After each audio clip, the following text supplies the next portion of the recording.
बिस्मिल्लाहिर्रहमानिर्रहीम। Good evening, welcome to voice of Pakistan, welcome Roze television network Islamabad. मुल्क पाकिस्तान के नौजवान जब भी कोई कदम उठाते हैं तो मुल्क पाकिस्तान के बेहतरी के लिए उठाते हैं। एक मुल्क, एक रियासत की ये ज़िम्मेदारी होती है कि अपने बच्चों की, अपने नौजवानों की अच्छे से तालीम और तरबियत करे, और साथ साथ ये भी ज़िम्मेदारी होती है कि जब वो तालीम हासिल करके फ़ारिग हो जाएँ तो उनकी अच्छी सी जगह के ऊपर बाइज़्ज़त रोज़गार का भी एहतमाम किया जाए। लेकिन जब हम अपने मुल्क पाकिस्तान की आज जो सूरत हाल देखते हैं तो पाकिस्तान इसलिए नहीं बना था कि पाकिस्तान में आए रोज़ एहतजाज हों, पाकिस्तान इसलिए नहीं बना था कि पाकिस्तान में बिजली के बिल्स के ऊपर या गैस के बिल्स के ऊपर हर रोज़ आप लोगों को जमा करके और रोड ब्लॉक कर दें, और साथ साथ जो दुनिया के जो निज़ाम है ज़िंदगी इसको तबाह बर्बाद कर दें। क्योंकि पाकिस्तान इसलिए बना था कि जहाँ पे मुसलमान अल्लाह तबारक तआला और अल्लाह तबारक तआला के हबीब सल्लल्लाहु अलैहि वसल्लम के बताए हुए कानून के मुताबिक ज़िंदगी गुजारे, इस्लाम के मुताबिक अपनी ज़िंदगी को ढाल सकें। आज हम देखते हैं कि पाकिस्तान के नौजवानों में इश्तियाल पाया जाता है। हम ये देखते हैं कि पाकिस्तान के नौजवानों में वायलेंस पाया जाता है। आखिर इसकी क्या वजह हो सकती है? जो तक अगर हम काउंट करने पे आएँ तो बेशुमार किस्म की वजूहत हो सकती हैं। सबसे पहली जो वजह ये हो सकती है कि जो हमारी गवर्नमेंट की जो ऐसी पूरी किस्म की पॉलिसीज़ होती हैं वो हमारे स्टूडेंट्स को इश्तियाल दिलाती हैं। क्योंकि जब कोई बच्चा अच्छी तरह से अपनी यूनिवर्सिटी से, अपने कॉलेज से फ्री हो जाता है, अपनी तालीम मुकम्मल कर लेता है, तो फिर उसको जो रोज़गार के लिए धक्के खाने पड़ते हैं, उसके रोज़गार के लिए तरह तरह की जो मुश्किलात का सामना करना पड़ता है, तो उस नौजवान में इश्तियाल पैदा हो जाता है। फिर आपकी रियासत के खिलाफ बगावत पैदा हो जाती है, जिस तरह वो कोई भी कानून मानने के लिए तैयार नहीं होता।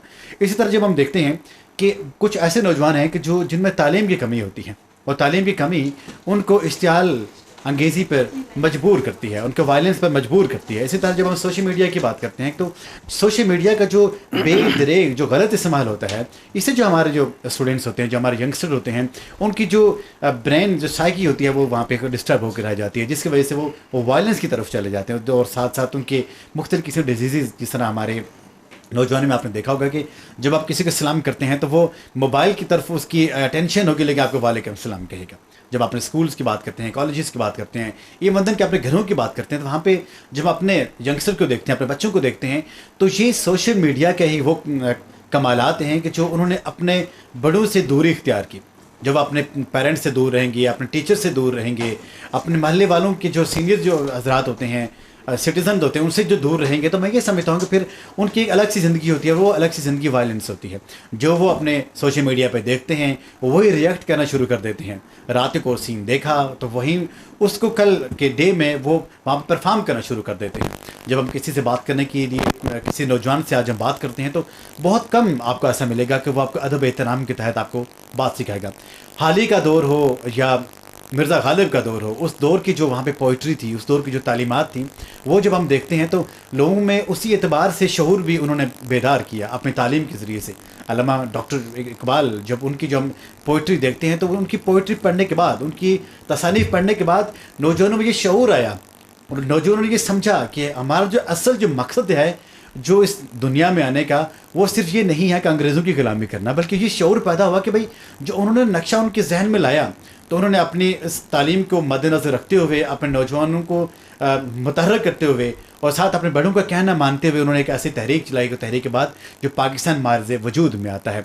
तो जब हम देखते हैं कि नौजवानों में इश्तियाल पाया जाता है, तो ये इश्तियाल सिर्फ आज की जनरेशन में नहीं पाया जाता, ये सदियों से पाया जाता है। लेकिन जो इसकी जो खलिश होती है, जो इसकी जो तपश होती है, जो इसकी जो मकदार होती है, वो कभी ज़्यादा हो जाती है लेकिन कभी कम हो जाती है। लेकिन आज जब हम पाकिस्तान की बात करते हैं, लेकिन आज हम देखते हैं कि पाकिस्तान के नौजवानों में इश्तियाल पाया जाता है, वायलेंस पाई जाती है। लेकिन इसके बावजूद इनकी शऊर की बेदारी के लिए हुकूमत क्या कर रही है, हम क्या कर रहे हैं, इदारे क्या कर रहे हैं, इंस्टीट्यूशंस क्या कर रहे हैं, हमारा क्या कलीदी किरदार है कि एक नौजवान को, एक जो हमारे कौम की उमंग है, जो हमारे इस मुल्क की शान है, उसके बेहतरीन तरीके से उसकी किरदार साजी की जाए, उसके समझाया जाए, उसके एक रोल मॉडल बनाया जाए। आज हम देखते हैं कि हमारे नौजवानों की बदकिस्मती के साथ हम ये कहते हैं जो उनके मेंटोर होते हैं वो नाच गाने वाले होते हैं। वो भी कोई इतनी बुरी बात नहीं है, लेकिन एक्चुअली ये हम ये देखते हैं कि मेंटोर एक ऐसी शख्सियत हो कि जिसके एक एक जो अंग है, जो उसके जो एक एक जो लय है, जो उसके एक एक जो अदा है, इंसान उसको अडॉप्ट करे। अगर हमारी जिससे हम इंस्पायर्ड होंगे, जो हमारा जो मेंटर होगा, जो उसके जो ज़िंदगी के जो अफ़ाल हैं, जब हम उनको मुताला करेंगे, तो जब हम उनको अपनी ज़िंदगी में ढालेंगे तो हमें आइडिया हो जाता है कि भाई इसने कामयाब ज़िंदगी गुजारी है। लेकिन वेरी अनफॉर्चुनेटली जो आज हमारे मेंटोर हैं वो भी कुछ इस तरह से हैं कि जब उनकी जो हरकतें हमारे नौजवान जब उनको फॉलो करते हैं तो फिर हम ये देखते हैं कि वायलेंस और बेदारी हमारे इस माशरे में बड़ी तेज़ी से बढ़ रही है। और इसको ख़त्म करने के लिए मुख्तलिफ़ किस्म की जो सेमिनार तकारीब जो मुनक़्क़िद की जा रही हैं, तो वहाँ पे नौजवानों की अदम शिरकत ये होती है जिसकी वजह से उनका शऊर बेदार नहीं होता। तो जनाब, आज का ये प्रोग्राम आप देख रहे हैं, पाकिस्तानी नौजवानों में वायलेंस और शऊर की बेदारी आज का इसका टॉपिक है। और हमारे साथ जो मुअज़्ज़ज़ मेहमान गिरामी आज के इस शो में तशरीफ़ फरमा है, मैं सबसे पहले उनका तारुफ़ कराता चलूँ।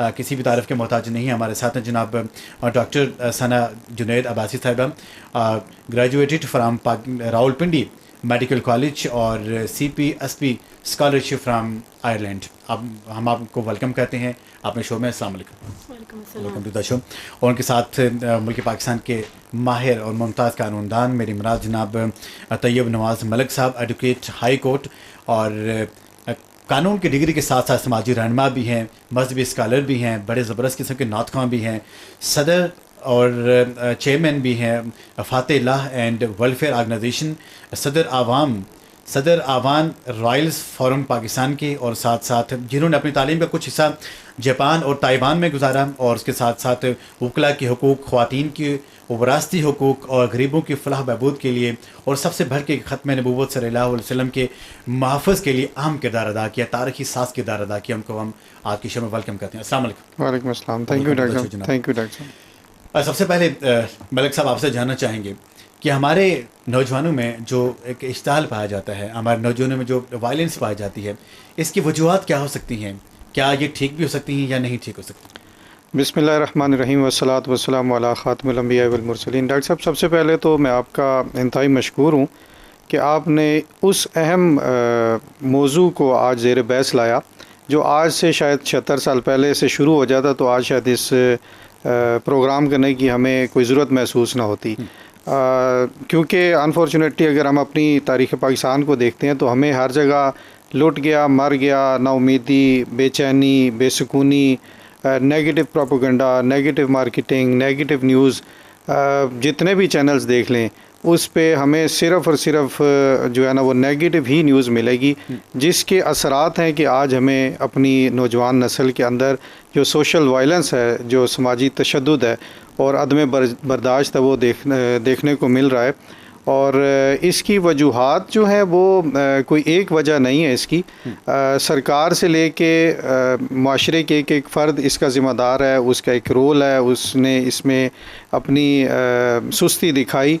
इसके पेरेंट्स इन्वॉल्व हैं, इसके अंदर टीचर्स इन्वॉल्व हैं, जो एजुकेशनल इंस्टीट्यूशंस हैं वो इन्वॉल्व हैं, हमारा जो मीडिया है वो इन्वॉल्व है, अलगर्ज और ख़ास तौर पे सियासतदान जो हमें हमारे नौजवान जो उनको नारों के लिए गली नाली पुली टूटी इस और नौकरी के झांसे में लगा कर 5 साल उनको नारेबाजी कराते हैं, जब सीट पर आते हैं तो कुछ काम नहीं करते और वो भी एक अदम बर्दाश्त और फिर रिएक्शन आता है। तो मल्टीपल चीज़ें हैं जो इसकी वजूहात हैं। माशरे के अंदर तालीम का गैर मुतवाज़न होना, लॉ एंड जस्टिस का रूल ऑफ लॉ ना होना, लॉ एंड जस्टिस की कमी होना, जो जस्टिस है वो प्रॉपरली और टाइमली डिलीवर ना होना, फिर जो हमारा दोहरा मेयार तालीम है, इसके अलावा जो हमारा मीडिया और सोशल मीडिया की इस मामले में बिल्कुल ही गैर ज़िम्मेदाराना हिकमत अमली, बहुत सारे इसकी रीज़न्स, कॉजेज़ और फैक्टर्स हैं जो माशरे के अंदर हमारी नई नस्ल को, बेसिकली हमारी जो इन्वेस्टमेंट है,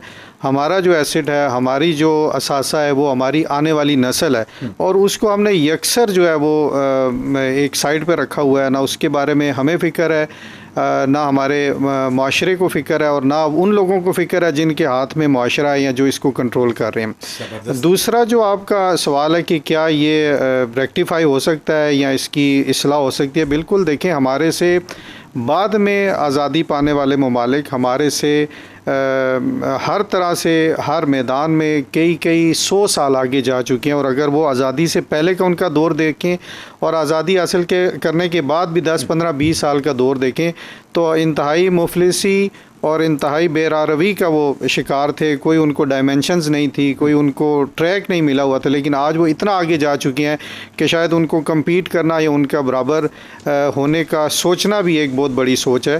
तो इसके अंदर अगर कंसेंसस किए जाएँ, हुकूमत सबसे पहले अपना पॉजिटिव रोल अदा करे, हमारे सियासी जो लीडर्स हैं वो अदा करें, हमारे इंस्टीट्यूशंस अदा करें, हमारा media, social media, print media, electronic media, उलमा का जो तबका है वो ये सारे अगर कंसेंसस करके इस एक नुक्ते पे आ जाएं कि और कुछ भी ना हो, हमने अपनी नई जो एक जनरेशन है, जैसे हमारे जो बच्चे हैं, उनकी पॉजिटिव ग्रूमिंग के लिए, उनकी पॉजिटिव थॉट्स के लिए, उनके अंदर पॉजिटिविटी लाने के लिए हर तरफ मस्बत बात फैलानी है। जैसे भी आपने प्रोग्राम के शुरू में कहा कि बच्चा फ़ोन में इंगेज होता है और अस्सलाम वालेकुम का जवाब वो प्रॉपरली नहीं देता, तो अगर हम हदीस मुबारक को देखें, या अस्सलाम वालेकुम के मतलब और उसके पीछे जो एक दुआ का कंसेप्ट है कि तुम पर सलामती हो, और वो कहता है कि वालेकुम अस्सलाम, तुम पर भी सलामती हो, अगर सिर्फ इसको समझ ले तो मेरा ख्याल है कि माशरे में एक बहुत ज़्यादा जो है वो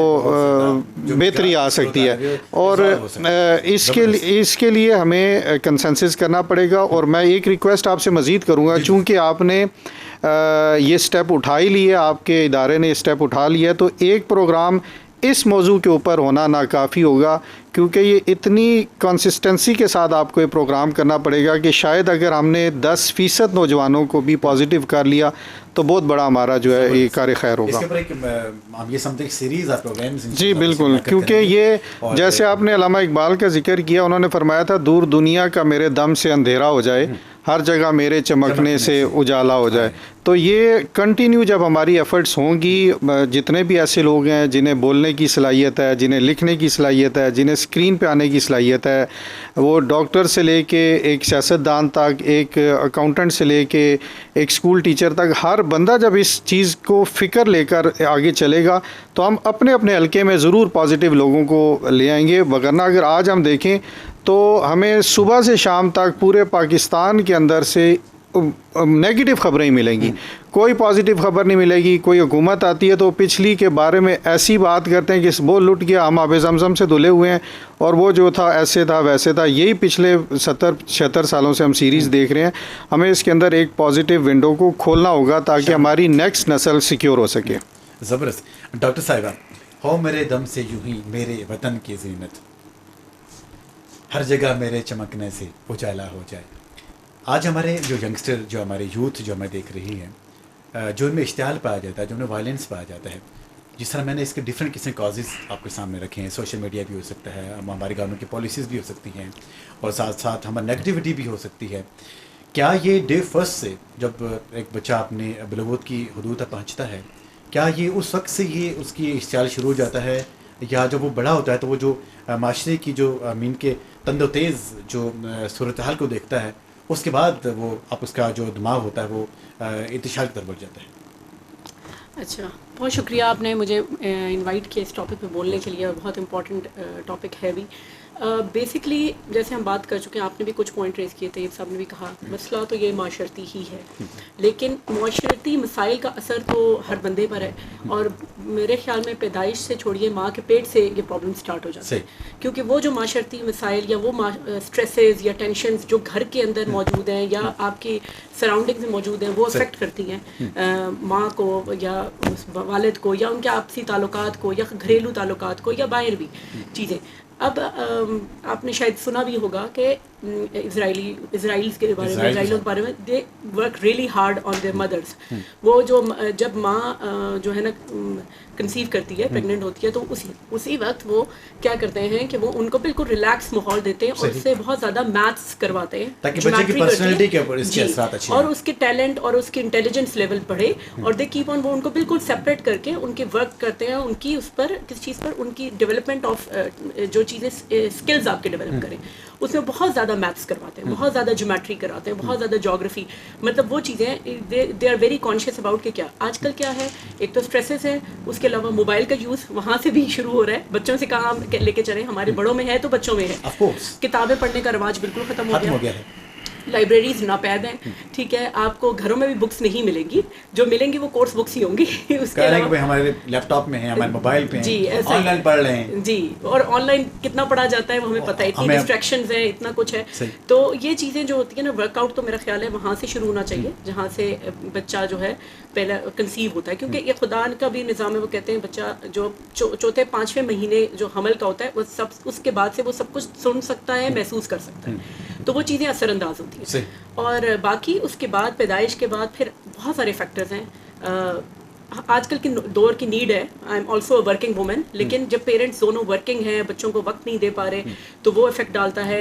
फिर जॉइंट फैमिली सिस्टम के कुछ बड़े पॉजिटिव इफेक्ट्स होते हैं जो वो ख़त्म हो रहे हैं, ठीक है। न्यूक्लियर फैमिली सिस्टम में वो बातें नहीं हो पाती, तो क्योंकि वो जो तरबियत बुजुर्ग आपके कर रहे होते हैं या ओल्डर जनरेशन कर रही होती है वो आपको नहीं पहला मिल कर रही रहे हैं, है। क्योंकि देखिए कि घर में कोई होगा तो उसकी यहाँ पे ऐसा ही लुकआफ्टर है। करेगा। जी। तो घर में अम्मी उसकी जॉब पे हैं, उसके बाबा भी जॉब पे हैं, जी। तो घर में जाहिर सी बात है फिर आपका मोबाइल फोन सोशल मीडिया ही होगा। ऐसा ही है, तो जिस ऐसा सोशल ही है। मीडिया की जो यहाँ पे तरबियत और तालीम होगी वो हमारे सामने है। जी। तो इट मीन कि जब हमारे बुजुर्ग जो फॉर एग्जांपल के अगर हमारे दादा जान, दादी, नानी, जो इस तरह के जो रिश्ते हैं वो अगर हमारे घर में होंगे तो हमारे बच्चों को लुक आफ्टर करते हैं। जी। और आप ये देखिए, जब भी आप किसी गैदरिंग में जाएं, अपने आपकी फैमिली गैदरिंग्स हो, तो लोग मोबाइल नहीं यूज़ कर रहे होते, वो आपस में बैठे होते हैं, आपस में गुफ्तगू होती है, एक्टिविटीज़ होती हैं। जब लोग मिलते हैं, सोशल सर्कल होता है जो कि ख़त्म हो गया है आजकल। सोशल सर्कल सोशल मीडिया है, तो अब वो तो एक बंदा अकेला बैठा है और मोबाइल पकड़ के, लैपटॉप पकड़ के उस पर कर रहा है, तो वो चीज़ें इफेक्ट करती हैं। और वो साइकोलॉजिकली प्रूवन है, साइंस ने प्रूव किया है कि वो आपके दिमाग पर बहुत असरअंदाज करती हैं, और बच्चा शुरू से वॉयलेंट होता है। बहुत सारे आप देखें बच्चे जो मोबाइल स्क्रीन यूज़ कर रहे होते हैं, वो पैदाइश से ही उनका बिहेवियर बहुत एग्रेसिव होगा, टेंट्रम्स होंगे, और किसी चीज़ को मांगने के लिए बहुत ज़्यादा जिद होगी। तो वो जो है ना वो चीज़ें चलती आती हैं। और फिर जब टीनेज आती है, जो कि वैसे ही बलोगत का टाइम बड़ा कंसिडर किया जाता है कि हार्मोनल इम्बैलेंस होता है बच्चियों और बच्चों दोनों में, तो वो इफेक्ट आप पर इस तरह का डाल रहा होता है कि वो चीज़ें जो आपने पैदाइश से या माँ के पेट से सीखी होती है वो और मज़ीद ख़राब हो जाती हैं। सही। माशरती प्रॉब्लम्स तो आप लोगों ने डिस्कस इसके साथ देखते हैं जब हम हमारी गवर्नमेंट पॉलिसीज़ होती हैं, जब हमारा बच्चा स्कूल्स में या यूनिवर्सिटी कॉलेज लेवल तक पहुंचता है, तो वो अपने सराउंडिंग में जो हैपनिंग्स हो रही होती हैं, क्या वो उसके ऊपर डायरेक्टली अफेक्ट करती हैं? और बहुत चीज़ों का उसके ऊपर मैं ये समझता हूँ कि पॉजिटिव और मैक्सिमम चीज़ों का वहाँ पर इसका नेगेटिव इफेक्ट होता है। क्या कहेंगे इसके? ये आपकी बात बिल्कुल ठीक है, डायरेक्टली भी इफेक्ट कर रही थी और कुछ चीज़ें इनडायरेक्टली भी कर रही होती हैं। अब देखिए, कुछ आपने अगर घर से बच्चा कुछ अच्छी वैल्यूज सीख के आ भी रहा है, लेकिन मुआशरे से वो वैल्यूज कंसाइड नहीं कर रही, तो वो फिर बच्चे में एक इख्तलाफ दिमाग में पैदा होता है कि ये तो कुछ और मुझे पढ़ाया माँ बाप ने, मुआशरे में तो कुछ और हो रहा है। मैंने, जैसे आपने जिक्र भी किया, मैंने 3 साल आयरलैंड में काम किया है, और अभी भी लेटेस्ट रिसर्चेस में भी आया है कि हमारे जो तरीका सुन्नत था या हज़रत वसल्लम का बताया हुआ तरीका था या हज़रत उमर रज़ी अल्लाह ताला अन्हा का सोसाइटी को चलाने का निज़ाम था, वो सब वेस्ट फॉलो कर रहे हैं। हम उसमें से कुछ भी फॉलो नहीं कर रहे अब। तो वो चीज़ें, वो लोग इसीलिए खुश हैं। दुनिया में सबसे हैप्पीएस्ट कंट्री जो है वो फिनलैंड कंसिडर की जाती है। वजह क्या है? लोग अपने फ़राइज़ अदा कर रहे हैं और लोगों के हकूक़ पूरे हो रहे हैं, ठीक है। अब हमारे मुल्क में ये दोनों चीज़ें नापैद हैं। हर बंदा अपने बारे में सोच रहे हैं, मुल्क के बारे में कोई नहीं सोच रहा। बिल्कुल ऐसा ही, बिल्कुल ऐसा ही। तो लोग फ़राइज़ नहीं अदा कर रहे और हुकूमत। तो फिर जब हम अपने बच्चों की बात करते हैं और अपने यंगस्टर की बात करते हैं, तो उनको मौरूज़ इल्ज़ाम ठहराना मेरे ख्याल में ये दुरुस्त नहीं है कि जब तक आप जो बीज बोते हैं उस बीज की जो अबियारी जो हम लोग यहाँ कर रहे होते हैं, फिर हम तमन्ना भी उसी के एतबार से करें। तो मेरे ख्याल में जब हम अपने बच्चों के अच्छी से बेहतरीन तरीके से उनको लुक आफ्टर करेंगे, जब वही बच्चे जब हमारे जब प्रैक्टिकल लाइफ में जाएंगे तो वो फिर रोल मॉडल बनेंगे। माहिर कानून हमारे साथ हैं जनाब तैयब नवाज़ मलिक साहब। जानना चाहेंगे जो एक इंसान का जो मेंटोर होता है, नबी करीम सल्लल्लाहु अलैहि वसल्लम की साथ इसकी मेंटोर होगी तो उसकी दुनिया और आखिरत संवर गई। लेकिन आजकल क्या हमारे जो यंगस्टर हैं इसमें जो फॉलोइंगशिप है, जब हम किसी को फॉलो करते हैं उस जैसा बनना चाहते हैं, तो क्या इसमें कुछ तज़ाद तो नहीं पा जाता जिसकी वजह से हम ये समझते हैं कि ज़्यादा उससे ऐसे वायलेंस आ रहा है? डॉक्टर साहब, एक बहुत अहम आपने क्वेश्चन रेज़ किया, और मैं समझता हूँ कि हर इशू जो रेज़ होता है या हर इशू जो सॉल्व होता है वो मेंटोर को देख के ही होता है। ऐसे ही। अब चूँकि ये एक ऐसा मौजू है कि जैसे मैंने पहले अर्ज़ की कि एक प्रोग्राम या 2 प्रोग्राम्स के अंदर इसको हम कंक्लूड नहीं कर सकते, लेकिन मैं रिक्वेस्ट करूँगा आपके इदारे से कि इसके ऊपर एक सीरीज़ आप कंटिन्यू रखें।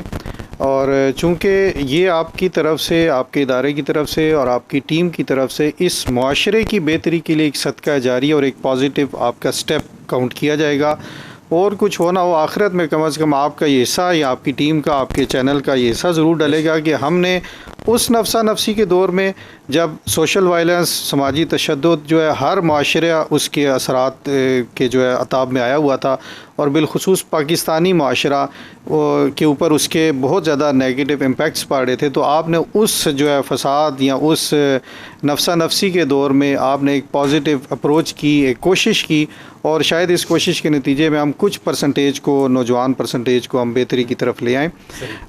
इसके अंदर सर मेंटोरशिप का ये है कि ये अगेन फिर हमारा जो सरकार से शुरू होता है, फिर इंस्टीट्यूशंस पे ऊपर आता है, फिर जो पेरेंट्स हैं उनके ऊपर आता है, क्योंकि हमारे पेरेंट्स आजकल सिर्फ ये देखते हैं कि जहाँ पे इंग्लिश पोएम्स डेज़, आज कलर डे है, आज मैंगो डे है, आज पेट्स डे है, आज जो है वो फलाना डे है, इस तरह के डेज़ मनाए जाते हैं, उन स्कूलों को हम सेलेक्ट करते हैं और भारी भरकम फ़ीसें देकर हम अपनी ही नस्ल को एंटी स्टेट भी बना रहे होते हैं, एंटी रिलीजन भी बना रहे होते हैं, और उनको हमारे जो मकसद पाकिस्तान था, पाकिस्तान को हासिल करने का जो मकसद था, मेंटोरशिप तो कायद-ए-आज़म ने बता दी गई थी कि हमें 1400 साल पहले जो है वो कवानीन और सारी चीज़ें, प्रिंसिपल्स दे दिए गए थे, हमने एक अलहदा तजर्बागाह के तौर पर इस मुल्क को लेकर चलना था।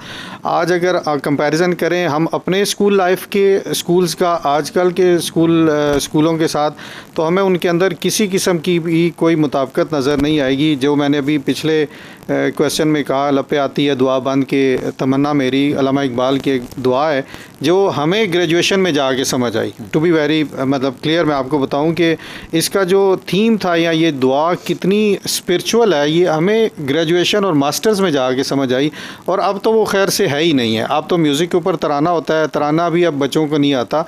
तो मेंटोरशिप के लिए अगेन हमारे पेरेंट्स को ऐसे स्कूलों का, ऐसे इंस्टीट्यूशंस का इंतखाब करना होगा कि जो सिर्फ़ ड्रामाई तौर पे हमें इंग्लिश मुँह टेढ़ी करके बोलना ना सिखा रहे हों, बल्कि हमें तालीम इस्लाम, सीरत नबी सल्लल्लाहु अलैहि वसल्लम, मकसद पाकिस्तान, कायद-ए-आज़म के फ़रामीन, कायद-ए-आज़म के जो मकासद थे, अल्लामा इकबाल का जो नज़रिया था, उससे करीब लेकर जा रहे हो।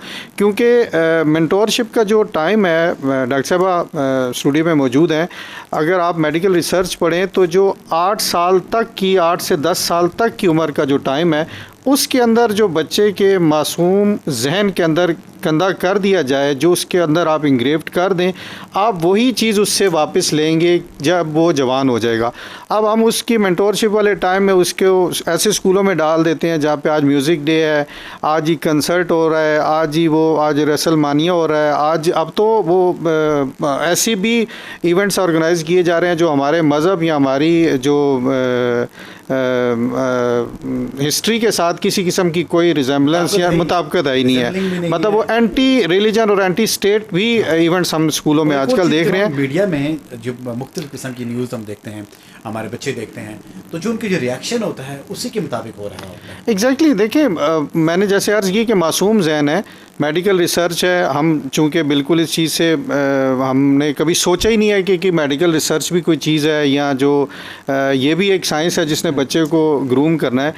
इस 10 साल तक की उम्र के बच्चे के अंदर कैपेसिटी इतनी ज़्यादा होती है कि वो 1000 टाइम्स उसकी जो है ना कैपेसिटी लर्न करने की ज़्यादा होती है एक जवान और एक बड़ी उम्र के बच्चे से। अब उसके ऊपर आप जो है ऐसा पॉजिटिव तरीके से उसको मेंटोर करें। हमारा देखें बदकिस्मती से 1400-1500 साल की इस्लामिक हिस्ट्री में एक से एक बड़ी शख्सियत है, एक से एक बड़ी शख्सियत है कि जिनकी ज़ात को हम पढ़ना चाहें तो हम पूरा इस सिस्टम को ठीक कर सकते हैं। फिर हमारे अपने 76 साल पाकिस्तानी तारीख़ के अंदर एक से एक बढ़कर जो है बड़ा आदमी आया है, बड़ी शख्सियत आई है। ख़ुद कायद-ए-आज़म और अल्लामा इकबाल को अगर हम पढ़ें तो वही हम मुकम्मल नहीं कर सकते, लेकिन इसके बावजूद हमारा यहाँ कोई सिंगर मेंटोर बनेगा, आइडियल बनेगा, या हमारा कोई ऐसा फ़िलासफ़र होगा जिसको शायद अलिफ बे भी नहीं आती होगी, और फिर बच्चे उसकी ट्रैक पे चल पड़ते हैं, और जब हमें पता चलता है तो अब वो उसकी वापसी का टाइम गुजर चुका होता है, बहुत देर हो चुकी थी। डॉक्टर सना जुनैद अब्बासी साहिबा, जानना चाहेंगे कि मेडिकली पॉइंट ऑफ व्यू से हम ये देखते हैं कि वो ऐसे कौन से स्टेप्स हैं कि जिनको फॉलो किया जाए और एक बच्चे की अच्छी तरबियत हो जाए।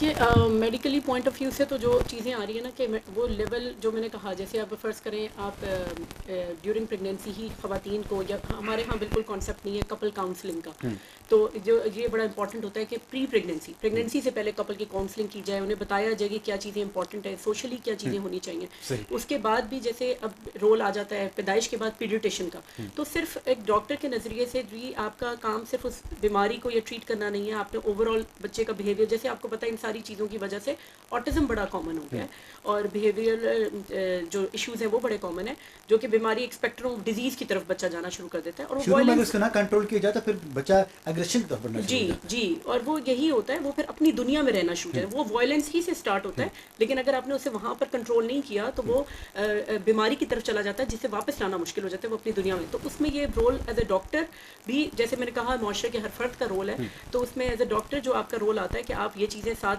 ऑब्जर्व भी करें, देखें भी, और पेरेंट्स को गाइड भी करें, क्योंकि पेरेंट्स भी मोस्टली, जैसे फर्स्ट चाइल्ड जो पेरेंट्स होते हैं वो तो लेमैन ही होते हैं, उन्हें चीज़ों का आइडिया नहीं होता, हम पहले बच्चे पे हमेशा प्रैक्टिस कर रहे होते हैं, तो वो चीज़ें फिर आप जो है ना उनको समझाएं करें, तो ये चीज़ें इफेक्ट करती हैं। डॉक्टर साहब, एक और चीज़ हमारे तमाम सुनने वाले देखने वाले ये जानना चाहते हैं कि देखें कि जो वर्किंग वुमेन होते हैं और साथ साथ घर में कोई होता भी नहीं है, उसके बच्चे के फादर ऑफ कोर्स वो भी जॉब में होते हैं, तो फिर ऐसी सूरत हाल में जो वहाँ पे आया होती है या जो वहाँ पे काम करने वाले जो लोग होते हैं वो हमारे बच्चों की तरबियत कर रहे होते हैं।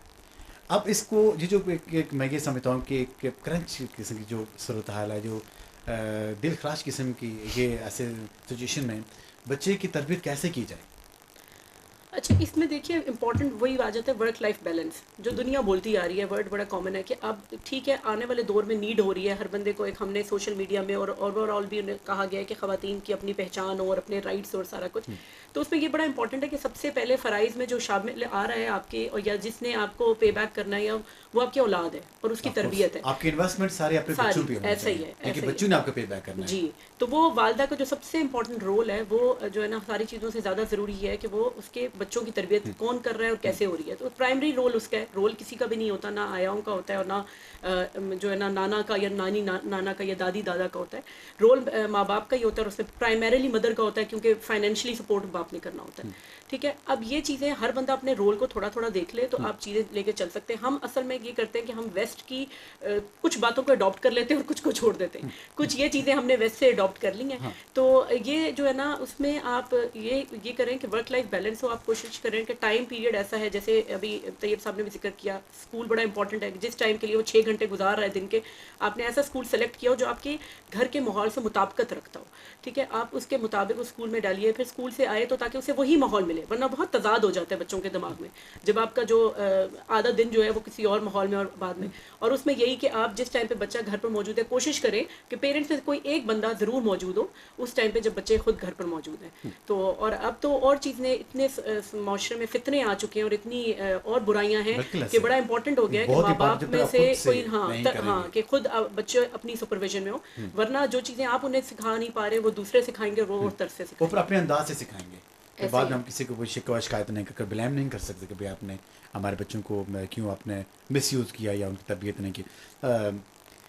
तैयब नवाज मलिक साहब, जानना चाहेंगे कि जो आजकल हमारे माशरे में जो यंगस्टर में एक चीज़ एक कॉमन जो एक उनका बिहेवियरल जो उनका मीन्स के मिसबिहेव पाया जाता है, और जब वो किसी से बात करते हैं तो जो एक सामने वाला होता है वो दिखने में तो माशाल्लाह एक शरीफ नौजवान दिख रहा होता है, लेकिन जब आप उससे कन्वर्सेशन करें, कम्युनिकेट करेंगे तो फिर आपको पता हो जाएगा कि भाई बेशक ये पढ़ा लिखा है लेकिन इसे एथिक्स नहीं है।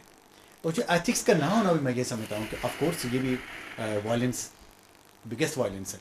इसके ऊपर आप ज़रा हमारे सुनने वाले। देखिए अगेन मैं ये समझता हूँ कि साइंस और जितनी भी रिसर्च हैं वो जितनी भी अल्टीमेट पोजीशन हासिल कर लें वो मुड़ के वापस सुन्नत के कदमों में आते हैं, और हदीस मुबारक में ये बड़ा वाज़िया आ गया कि तुम में से बेहतरीन वो है जिसके अखलाक अच्छे हैं। अब यहाँ से जो आपने सवाल किया है कि जी जो उनके अंदर सोशल वायलेंस या इस किस्म की जो उनके अंदर नेचर पाई जा रही है, अब अखलाक बनाने किसने थे? पेरेंट्स ने हवाले कर दिया ऐसे स्कूलों के जिनको सिर्फ पैसे बनाने से मतलब है।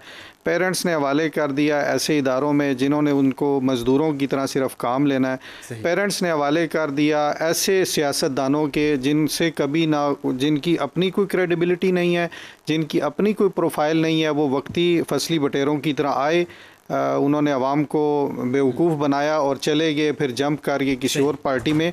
मैं ये समझता हूँ कि किसी भी वालिद का या वालिदैन का जो क्वालिटी टाइम होता है वो सबसे ज़्यादा इम्प्रेसिव होता है बच्चों के लिए, क्योंकि हर बेटे या हर बेटी के लिए उसका वालिद जो है वो रोल मॉडल होता है, आइडियल होता है। अगर हम अपने 24 घंटों में से सिर्फ आधा घंटा क्वालिटी टाइम खुद अपनी सुपरविज़न में, या हो सके तो जो पेरेंट्स ये कर सकते हैं, पढ़े लिखे हैं, वो बच्चों को बैठ के सिर्फ मस्बत सोचना, पॉजिटिव सोचना और पॉजिटिव सोचने के साथ साथ शुक्रगुजारी की तरबियत दे दें। क्योंकि अगर मैं समझता हूँ, मुझ समेत इस टाइम पूरा पाकिस्तानी माशरा सिर्फ आज से 15 साल पहले चला जाए, जितने ख्वाब हमने देखे थे, जितनी दुआएं हमने की थी, जितने हमने अल्लाह ताला से मुरादें मांगी थी, आज वो सारी की सारी हमें उससे ज़्यादा हासिल हैं, उससे ज़्यादा हम इंजॉय कर रहे हैं। लेकिन जिससे भी पूछा जाए वो कहेगा मैं मर गया, मैं लुट गया। ये नहीं है, मतलब यहाँ तक देखें कि वो लोग जिनके घर कच्चे थे आज वो टाइल्स वाले घर हैं, जो मूड़ों वाले थे वो आज 7 सीटर सोफ़े वाले हैं, जो साइकिलों पैदल चलने वाले थे 6-6 गाड़ियों के मालिक हैं। वजह क्या है? शुक्रगुजारी नहीं आई, शुक्रगुजारी घर में नहीं थी, हमारे माशरे में नहीं थी, वो ट्रांसफ़र हुई बच्चों के मासूम जहनों में। उन्हें तशद्दुद पसंद बनाया गया, उन्हें सोशल वायलेंस के ऊपर मजबूर किया गया। फिर आगे वो पंजाबी में कहते हैं टाए चढ़ गए सियासतदानों के, जिन्होंने उनको फिर आंका, क्योंकि हमें ट्रैक तो दिया नहीं गया।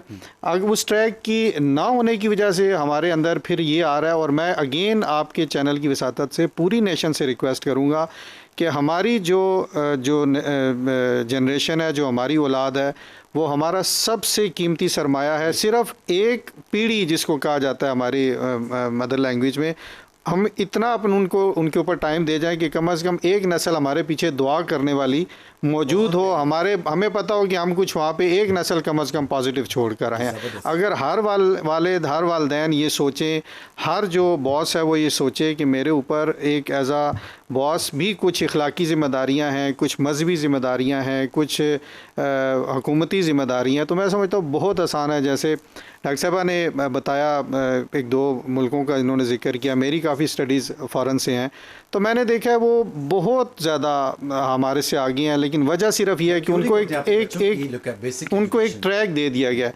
हमें ट्रैक पिछले 1500 साल से मिला हुआ है। जब तक उस ट्रैक पे कारबंद रहे हमारे बड़े, आपने देखा कि मुसलमानों की तरक्की, उनका अरूज था। आज हम जब से उनके छतरी के नीचे चले गए, जिन्होंने खुद अपने हकूक़ आज से 40-50 साल पहले दिए, आज हमने वो अलम जो है हकूक़ का उनको पकड़ा दिया और ख़ुद उस अलम के नीचे आके उन्हीं से हकूक़ मांग रहे हैं। फिर हम जैसे शिकवा शिकायत करते हैं कि भाई जो हम अपना बजट बनाएंगे हम नहीं बना रहे, बल्कि और बना रहा है। हम सिर्फ यहाँ पे हुक्मरान है, बल्कि इस चीज़ के हुक्मरान हैं आप लोग। एनीवेज, ये एक टॉपिक दूर चला जाएगा। पाकिस्तान में जो रहने वाले जो नौजवान हैं उनमें जो वायलेंस पाया जाता है, और इस वायलेंस को ख़त्म कैसे किया जाए और शऊर की बेदारी ये कैसी लाई जाए, ये आज हमारा टॉपिक है। प्रोग्राम वॉइस ऑफ पाकिस्तान में यहाँ पे वक्त हो जाता है छोटे कमर्शियल ब्रेक का। जब हम वापस आएंगे इसमें मज़ीद कंटिन्यू करेंगे, लेकिन सबसे पहले एक ब्रेक हमारे साथ में।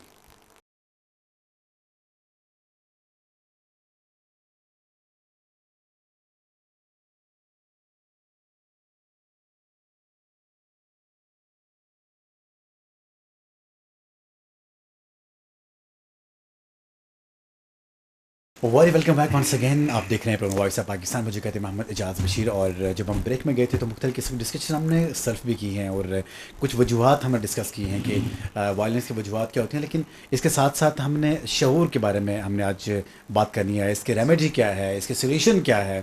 हर तरफ नेगेटिविटी है, लेकिन कोई तो ऐसा हो ना जो उसके यहाँ पे पॉजिटिवली यहाँ पे इसको टैकल करे। जनाब हमारे साथ हैं डॉक्टर सना जुनैद।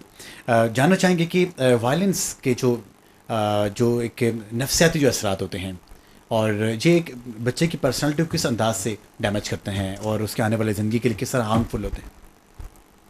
अच्छा, आप ओवरऑल वायलेंस के साथ अब देखिए कि जिन लोगों में वायलेंस पाया जाता है ना, वो बच्चे जल्दबाज होते हैं और अमूमन उन्हें हर चीज़ जल्दी चाहिए, जिस तरह पहले भी जिक्र हुआ, शुक्रगुजारी नहीं है चीज़ों को, वो क्योंकि बहुत वो फिर इन द प्रोलॉन्ग जो आपकी लाइफ है ना, वो स्ट्रगल नहीं करेंगे, वो एफर्ट नहीं करेंगे, जिस मतलब जो कोशिशें जो काविशें हमारे बुजुर्गों ने की या हमने की, वो आगे आने वाली जनरेशन नहीं है, उन्हें बहुत जल्दी हर चीज़ बहुत जल्दी चाहिए।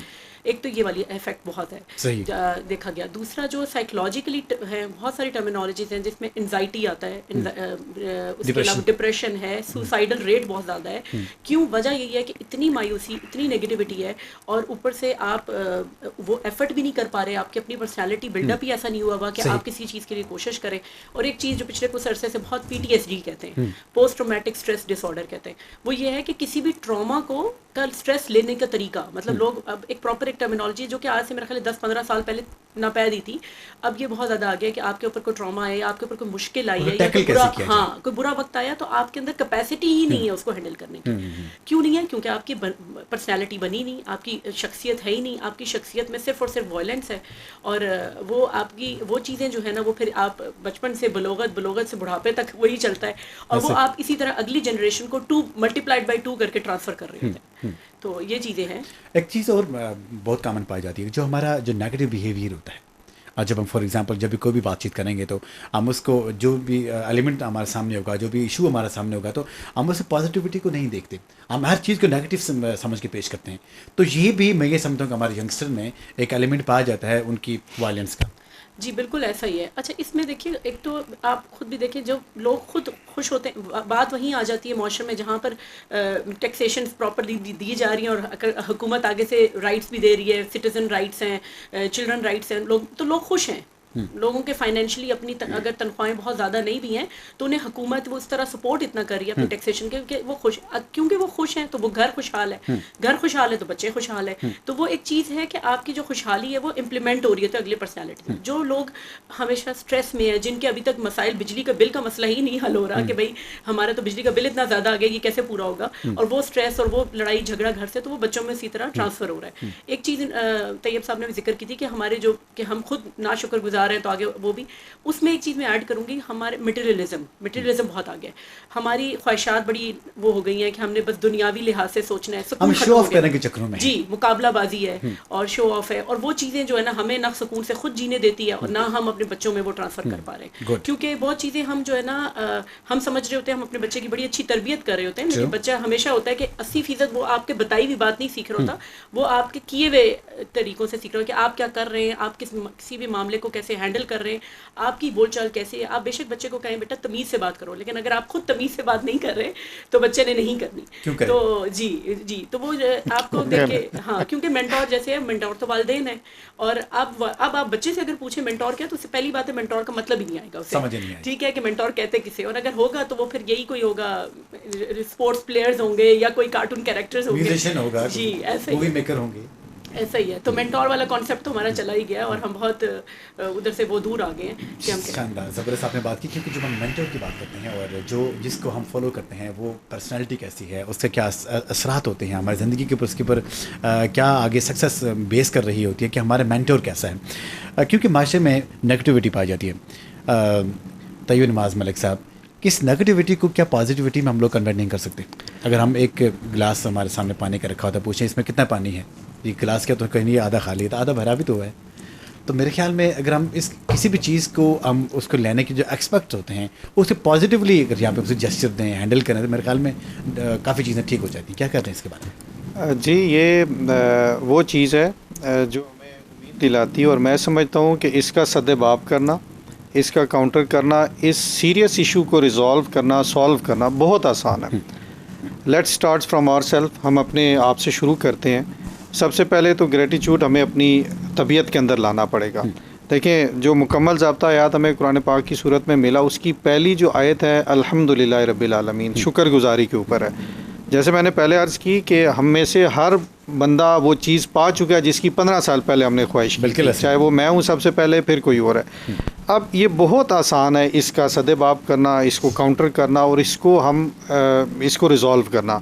हमें हुकूमत की तरफ नहीं देखना, हमें बड़े बड़े पैसे अर्न करने या पैसे बटोरने वाले इदारों की, इंस्टीट्यूशंस की तरफ नहीं देखना, हमें अपनी तरफ और अपनी औलाद की तरफ देखना है। अब दस्तरखान से हम शुरू करते हैं। हमारे दस्तरखान के ऊपर दुनिया जान की नेमतें अल्लाह ताला ने दी होती हैं।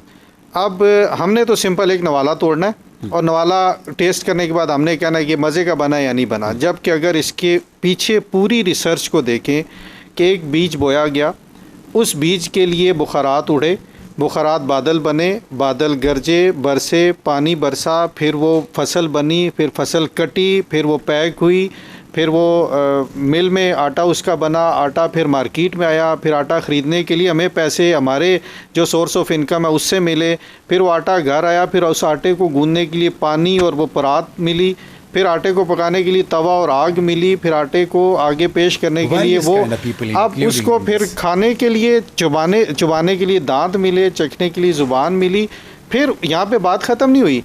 अब उस आटे ने या उस खुराक ने या उस जो फूड हमारे सामने मौजूद थी, जिसको हमने एक लम्हे में कह दिया जी मज़े की नहीं बनी या जी बस जी गुजारा था, फिर उसने अंदर जाके वाइटामिन ए अपनी जगह पे पहुंचा, बी अपनी जगह पे पहुंचा, सी डी ई जितने भी वाइटामिन हैं, जो भी उसके अंदर प्रोटीन्स हैं, वो अपनी अपनी जगह पे पहुंचे और उससे हमें ताकत व तवानाई मिली। हम दस्तरखान पे बैठते हैं, उन लोगों का जिक्र करते हैं जिन्होंने ना हमें कभी देखा ना हम उनको कभी देख पाएंगे। मेरी मुराद वो जो आजकल हर जवान के आसाब पे छाए हुए हैं, हमारे सियासतदान जिन्होंने उनको एक वो लगाया होता है हर दफ़ा एक नए नारे के ऊपर। मैं सोल्यूशन की तरफ आ रहा हूँ। सोल्यूशन चूँकि मामला इतना सीरियस है, इसका सोल्यूशन मैं कंक्लूड करना चाह रहा हूँ 2-4 बातों के अंदर। हमारे देखें, किसी बड़े सियासतदान का सरमाया मेरी औलाद नहीं है, मेरा बच्चा नहीं है, मेरा बेटा नहीं है, मेरी बेटी नहीं है। मेरा सरमाया मेरा या मेरे जो औलाद है वो है, आपका सरमाया आपकी औलाद है। मुझे क्या इंटरेस्ट होगा आपके बच्चों की बेहतर ग्रूमिंग में, एक मुसलमान की हैसियत से, एक पाकिस्तानी की हैसियत, इसके अलावा नहीं। जो आपका पेन है वो मैं नहीं समझ सकूँगा, मेरा पेन जो है वो आप नहीं समझ सकेंगे। हमें अपने आप से शुरू करना है। हमें सबसे पहले बच्चों के अंदर तहम्मुल, बुर्दबारी, इखलाकियात, शुक्रगुजारी और पुरुमीद रहना सीखना है। देखिए, जितने भी बड़े बड़े लोग जिन्होंने आज कुछ, जिनको हम मॉडल समझते हैं, मेंटोर समझते हैं, चाहे वो इंडस्ट्रियलिस्ट हों, चाहे वो सियासतदान हों, चाहे वो मजहबी स्कॉलर हों, चाहे वो एथलीट्स हों, उन्होंने, अब जैसे अरशद नदीम साहब ने पाकिस्तान का एक नाम रोशन किया। आप देखें कि उस एक अवार्ड से हमारे अंदर कुछ 10-15 दिन के लिए पूरे माशरे में, पूरे पाकिस्तानी सोसाइटी में खुशी रही। यानी अगर इस तरह की खुशियाँ हम सेलिब्रेट करना शुरू कर दें, अप्रिसिएशन का जो एक ग्राफ है उसको बढ़ा दें, उसकी रेशो बढ़ा दें, बच्चा आए उसको अप्रिशिएट करें, वेल डन। हम क्या करते हैं, तू कर ही नहीं सकता है, आप कर ही नहीं सकते हो, आप तो है ही डालो, इनकरेज करना। हाँ, जब हम इनकरेज करेंगे तो बच्चा करेगा। आप बच्चे तक ही महदूद ना रहें, आप अपने भाई को अप्रिशिएट करें, आप अपने बॉस को अप्रिशिएट करें, आप अपने एम्प्लॉय को अप्रिशिएट करें, आप अपने सफाई वाले खाकरोब को अप्रिशिएट करें कि यार की खुशहाली के अपने जिसने हमारा ये रास्ता साफ़ किया, जो घर से कूड़ा लेके जाता है, उसको अप्रिशिएट करें। हर बंदा जब अप्रिसिएशन को अडॉप्ट करेगा, सबसे पहले तो हम जो शुक्रगुजारी वाले लोगों में शामिल होंगे। जब हम शुक्रगुजारी वाले लोगों में शामिल होंगे तो हज़रत अली करम अल्लाह ताला वजहुल करीम का फरमान है कि अपनी नेमत को शुक्र के ज़रिए बढ़ाओ। आप शुक्र इंक्रीज़ करें, मल्टीपल टाइम्स नेमत आपके ऊपर बढ़ जाती है। ये इसका सबसे पहला सदबाब है। हमें नहीं देखने की ज़रूरत डिपार्टमेंट्स की तरफ, सियासतदानों की तरफ, हुकूमत की तरफ। हुकूमत ने 76 साल से जो डिलीवर किए वो हमारे सामने, उसके ऊपर हम आज देखिए चौथी नस्ल है। हम जो बिजली की, हमारे दादा ने बिजली की लोड शेडिंग देखी, हमारे वालिद साहब ने देखी, हमने देखी, हमारे बच्चे देख रहे हैं, और मुझे नहीं लगता कि इनके बच्चे भी कोई अगले 15-20 सालों में बिजली की लोड शेडिंग से आज़ाद हो जाएंगे। इसका मतलब है कि हमें, अब और बात है कि हम कहने के लिए न्यूक्लियर पावर हैं, लेकिन न्यूक्लियर से हम कितना इलेक्ट्रिसिटी जनरेट करते हैं, हम तो नकल भी नहीं कर सकते, हम तो देख भी नहीं सकते, हम सीख भी नहीं सकते। इखलाक सिखाएं, तअम्मुल सिखाएं, बुर्दबारी सिखाएं, मस्बत सोचना सिखाएं। जब आप मस्बत सोचेंगे ना तो you can achieve anything which you can think you can achieve that. ज़बरदस्त। डॉक्टर साहिबा, हमारे घर की खुशहाली हमारे ख़वातीन से होती है, जिनकी वाइफ्स हमें देख रही हैं और साथ हमें घरेलू ख़वातीन देख रही हैं। तो मैं ये समझता हूँ कि जब हम छोटी छोटी बातों के ऊपर उनको अप्रिशिएट करेंगे, अपनी वाइफ्स को अप्रिशिएट करेंगे, अपने घर वालों को अप्रिशिएट करेंगे, भाइयों को, बच्चों को अप्रिशिएट करेंगे, तो फिर वो घर, मैं ये समझता हूँ कि एक जन्नत का समय होगा, उसे खुशियाँ होंगी, फिर उस आंगन को महकाने को रोक ही नहीं सकता। लेकिन जब घर में टेंशन्स हों, जब घर में ही अमीर का अफरा तफरी का समय हो, तो बच्चे तो वो बात की बात है, वायलेंस आएगा ही आएगा, लेकिन असल जो इसकी जो बेसिक वजह होती है वो हमारे घर का माहौल होता है। तो कैसे ठीक किया जाए इसको, हमारे सुनने वालों की नज़र? देखिए, अब जैसे हमने पहले भी कहा कि मैंने पहले भी अर्ज़ किया कि जैसे अगर घर का माहौल खुशहाल होगा, खुशगवार होगा, तो बच्चों में वही असर अंदाज भी होगा। उसमें डेफिनेटली इंकरेजमेंट, जिस तरह आपने कहा, हौसला अफजाई करना बड़ा ज़रूरी है। हौसला अफजाई तभी हो पाती है जब आप खुद अच्छा महसूस भी कर रहे हो। महसूस करें, हाँ, ना भी महसूस करें फिर भी हौसला अफजाई करनी चाहिए, ज़रूर करनी चाहिए, एफर्ट करनी चाहिए। लेकिन ओवरऑल में वजूहात जो बता रहे हैं उसमें ये बड़ा इंपॉर्टेंट रोल है खुद इस पे। असल में अब तो देखिए, ये कहना कि लोगों को सूझबूझ नहीं है, ऐसा नहीं है। सोशल मीडिया से लेके प्रिंट मीडिया, हर चीज़ आप देखें तो लोगों में सूझबूझ तो है। अब डिपेंड करता है आप उसको इस्तेमाल कैसे कर रहे हैं। तो लोगों को है कि भाई मुझे इस चीज़ के लिए कितनी एफर्ट करनी है। अगर फ़र्ज़ करें शौहर है, उसने बीवी को की हौसला अफजाई करनी है, इनकरेज करना है, तो नहीं भी दिल चाह रहा कर लें ज़बरदस्ती। इसी तरह बेगम के लिए ज़रूरी है कि वो शौहर को भी अप्रिशिएट करे, तभी आप कल बच्चों को भी कर पाएंगे। और जो बच्चे आप देखेंगे आपके ताल्लुक़ को या आपके उसको, तो वो चीज़ें जो है ना वो भी लर्न करेंगे। तो वो एक चीज़ आती है। और ये कभी आप घर पे मैं तमाम वालिदैन को कहती हूँ, आप नोट कीजिए कि जो माँ बाप जो हैं एक दूसरे की हौसला अफजाई करते हैं या अप्रिशिएट करते हैं एक दूसरे को, बच्चे बड़ा खुश महसूस करते हैं इसी बात पे। उनको ना भी किया जाए वो आपसी उनके ताल्लुकात पे ही बड़ा होता है। और बाकी माँओं का रोल जो है वो हमें समझना चाहिए, बजाय ये कि हम उन्हें और चीज़ों पे ये करें। जैसे नेपोलियन की कहावत है, मुझे एग्जैक्ट वो नहीं कि मुझे तुम अच्छी माएँ दो, मैं तुम्हें बेहतरीन कौमें दूंगा। तो इतना बड़ी बात उसने कही जो अरसों दराज से चली आ रही है। तो ये छोटी बात नहीं है कि क्यों आपने एक माँ ने एक बच्चे की तरबियत की, उसी ने कल एक माशरे का हिस्सा बनना है, उसी ने कल एक कौम बननी है। तो ये रोल हमें समझना चाहिए कि ये बहुत बड़ा रोल है। मैं ये समझता हूँ कि जब अपने घर से अगर वायलेंस को ख़त्म किया जाएगा, तमाम घरों से वायलेंस को ख़त्म किया जाएगा, इंडिविजुअली जब हम पूरी दुनिया को तो चेंज नहीं कर सकते, ना ही पूरे माशरे को चेंज कर सकते हैं, लेकिन जब हम अपने आप को चेंज करेंगे, अपने घर को चेंज करेंगे, अपनी फैमिली को चेंज करेंगे, अगर अपने आप को चेंज करें, फैमिली को चेंज करेंगे, फिर उसी एतबार से फिर हमारा माशरा भी चेंज हो जाएगा, हमारी कंट्री चेंज हो जाएगी, फिर दुनिया ही चेंज हो जाएगी। इसके लिए जो मेजर जो एक रीज़न है, वो रीज़न सिर्फ एक ही है, वो है कि इंसान की पॉजिटिव मेंटल एटीट्यूड।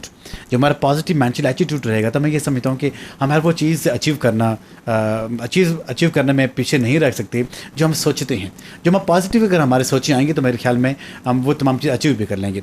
हमारे जो नौजवानों में मलिक साहब की एक चीज़ आपने कॉमनली देखी होगी, जिस तरह से पहले भी हमने बात की कि अदम बर्दाश्त भी है, और के साथ साथ एक दूसरे के साथ लेग पुलिंग भी है, सारी चीज़ें हैं।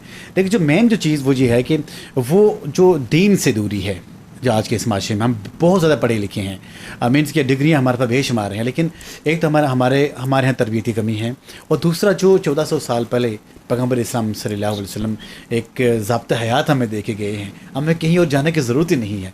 हम उससे दूर होते हैं, हम ऐसे दरों पे जाते हैं, ऐसे दर पे जाते हैं, और ऐसी पनाहगाहों पे जाते हैं जहाँ पे खैर है ही नहीं।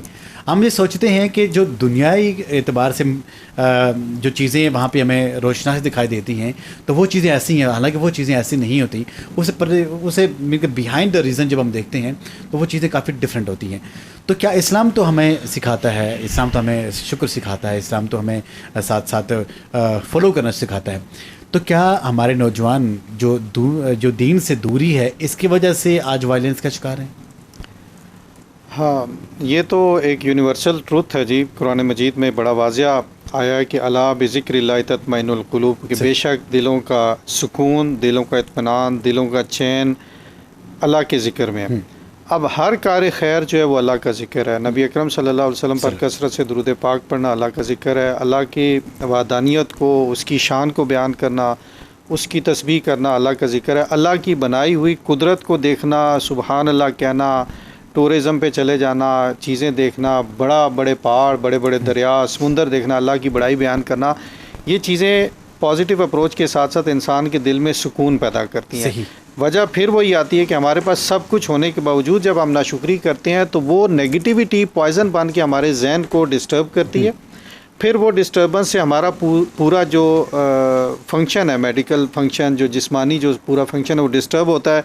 और चूँकि कंट्रोल सारा दिमाग से हो रहा होता है, फिर वो वायलेंस की सूरत में दिमाग पे आता है, और फिर इंसान उसका कोई रिएक्शन देखता है। सही। दीन से दूर होना हर मसले की जड़ है, पहली बात यह है। क्योंकि मैं जब पहला स्टार्ट इसी बात पे लेना चाह रहा था कि दीन हमारी जड़ है, और बच्चे या हम लोग उस दरख्त के पत्ते हैं। तो जब आप जड़ से दूर होंगे, तो सबसे पहले पत्ता गिरेगा, फिर शाखें गिरेंगी, फिर तना सूखेगा, और फिर तना सूख के वो ईंधन बनेगा। तो हमें जो है वो दीन से तो हर हाल में जुड़ना पड़ेगा। हम जितना मर्ज़ी भाग लें, जिस मर्ज़ी रिसर्च पे चले जाएं, आज प्रिंट मीडिया, इलेक्ट्रॉनिक मीडिया के ऊपर एड्स देखें आप, टूथपेस्ट से लेके शैम्पू तक, वो सारी वो इंग्रेडिएंट्स डालते हैं जो सुन्नत में आई हुई है। मिसवाक पेस्ट आ गया, सरसों के तेल के इंग्रेडिएंट्स वाला शैम्पू आ गया, ये चीज़ें सुन्नत में मौजूद थी। सुन्नत में मौजूदगी से मतलब ये है कि आपकी रिलेशन या अटैचमेंट रहती है दीन के साथ, कि हमारा दीन कितना पायदार है। एक चीज़, और दूसरी इसका दुनियावी जो हाल है, सॉरी मैं थोड़ी सी बात लंबी करना चाहूँगा कि आजकल AI का दौर है, स्किल डेवलपमेंट का दौर है, जो सोशल मीडिया का दौर है। हम अगर मिनासुल कौम देखें, इस चीज़ को चेक एंड बैलेंस रखना पड़ेगा। जैसे बहुत सारे कंट्रीज़ के अंदर सोशल मीडिया के ऊपर चेक एंड बैलेंस है, इसलिए चेक एंड बैलेंस है, ये नहीं कि वो अपने उनके इक़दार हमारे जैसे पॉजिटिव या हमारे जैसे मजहबी नहीं है। चेक एंड बैलेंस इसलिए है कि वो अपनी नस्ल को पॉजिटिव ट्रैक पे लाना चाहते हैं। अब हमारे बच्चे ऐसे भी टिकटॉकर्स हैं जो पेरेंट्स बच्चों के साथ मिल के झूठ और फ़न और जुगतें और इस तरह की बेहुदा बातें सिखा रहे हैं। इसका अल्टीमेट आपका गोल क्या है? कि आप एक झूठा पैदा कर रहे हैं, एक मज़ाहिया किरदार पैदा कर रहे हैं, एक गैर ज़िम्मेदार किरदार पैदा कर रहे हैं।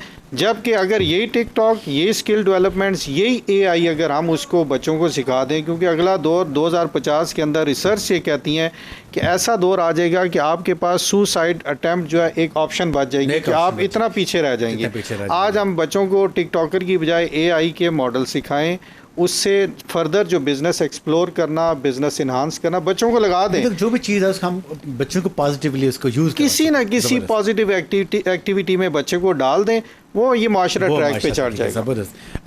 डॉक्टर साहब, हमारी माओं को, जो हमारे सुनने वाली हैं, जो जितने भी अपने घरों में बैठी हैं, उनको आप उनको पैगाम देना चाहें कि जिससे एक ज़बरदस्त किस्म की वो आशियाना भी महक सके, उनके घर भी महक सके, और साथ साथ जो बच्चों की अच्छी तरबियत भी हो सके। मोस्टली तो मेरा ख्याल है हमने बातें की हैं, मैं उसको थोड़ा सा कंक्लूड ही करूँगी।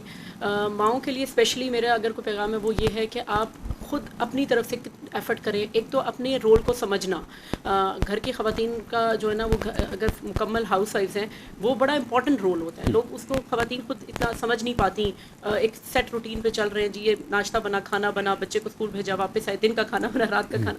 तो ये जो चीज़ तरबियत में नहीं आती, तरबियत में आपका रोल बड़ा इंपॉर्टेंट होता है। उसके लिए आप जैसे अगर आपके पास वक्त है, आप बुक रीडिंग करें, आप चीज़ों को जो है ना खुद अपने तरीके से समझें। जितनी आपके पास एजुकेशन है, मेरा ख्याल है उर्दू पढ़ना तो सबको आता है, हाँ मोस्टली लोगों को आता है। और अगर सोशल मीडिया है उसका सही इस्तेमाल करें, सही तरह से उसे जज करें, और उस पर आप रोल प्ले करें कि आप उसके हिसाब से अपने बच्चों को कैसे तरबियत कर सकती हैं, कैसे पॉजिटिव इम्पैक्ट ला सकते हैं अपने घर में, अपने बच्चों के लिए। और कुछ चीज़ें जैसे कहा जाता है, खाली दिमाग शैतान का घर होता है। कोशिश कीजिए कि अपने दिमाग को खाली मत रखिए, ठीक है। और जो है ना, ताकि आप जो ये हमारे कहा जाता है घरेलू मसाइल और ये फसादात और ये झगड़े इन चीज़ों से अपने आप को जितना दूर रखें, ये पॉसिबिलिटी होती है सॉल्यूशन की तरफ जी। हाँ, इनसे आप दूर रखें तो ये चीज़ें इम्पैक्ट करती हैं। Thank you so very much. और आज ये ज़बरदस्त किस्म का शो रहा, और पाकिस्तानी नौजवानों में वायलेंस और शऊर की बेदारी आज का जो हमारा टॉपिक था, जो हमारे पैनल से ज़बरदस्त नपे तुले जचिल लफ्ज़ों में उन्होंने ज़बरदस्त एतबार से इसको कंक्लूड की तरफ भी लेके गए। और सबसे पहले हमने जो शऊर को बेदार करने के लिए जो रेमेडीज़ थी, और ये इसके ऊपर हम हमारे तमाम पैनलिस्ट ने बात की। मैं बहुत ही शुक्रगुजार हूँ जिन्हें हमारे साथ थे तैयब नवाज़ मलिक साहब। और आप माहिर कानून तो हैं ही हैं, लेकिन माशाल्लाह एक ज़बरदस्त किस्म के कैरियर काउंसलर के अतबार से, लाइफ काउंसलिंग के अतबार से आपने तमाम हमारे सुनने वालों की रहनुमाई की। बहुत अच्छा लगा। Thank you so much. हमें तशरीफ़ लाए। और साथ डॉक्टर सना जुनैद अब्बासी साहिबा, एक ज़बरदस्त जो कि माँ का जो किरदार होता है किसी फैमिली को इन्हांस करने के लिए, उसको एजुकेटेड करने के लिए, बेसिक जो एजुकेशन जो बच्चों को अपने घर से मिलती है, उसके ऊपर आपने बड़ी ज़बरदस्त किस्म की यहाँ पे रोशनी डाली। आपका बहुत बहुत शुक्रिया। मोहम्मद इरशाद बशीर को इजाज़त दीजिए। अपना बहुत सारा ख्याल रखिए। एक नए प्रोग्राम के साथ आपकी खिदमत में हाज़िर होंगे। अस्सलाम वालेकुम रहमतुल्लाहि व बरकातहू।